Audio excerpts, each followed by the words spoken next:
Here we're going to talk about the domain, range, end behavior, and axis of symmetry.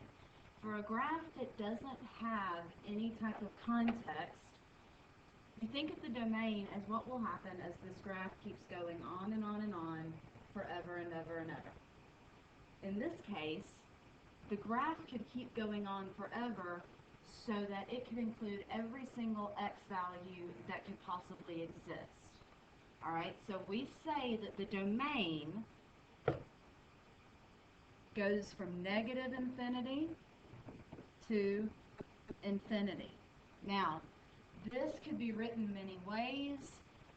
It could be written as negative infinity, comma, infinity with parentheses on either side.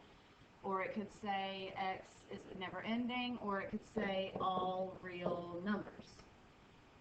All right, for the range, this is the number of y values that we're going to have, and the thing is that you always do have a limit on y values.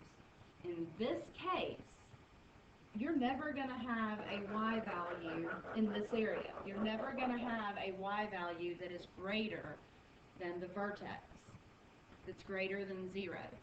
So your range is that y has to be less than or equal to 0. The end behavior is a little bit different because we're looking at the two ends of the graph and what's happening to your x and y values. Here's our x, here's our y, or possibly f of x.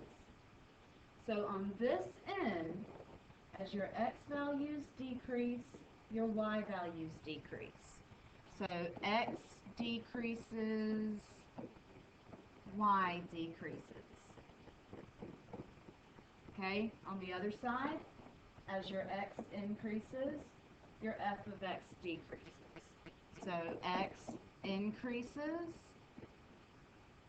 y decreases. Remember, you can switch out the f of x and the y.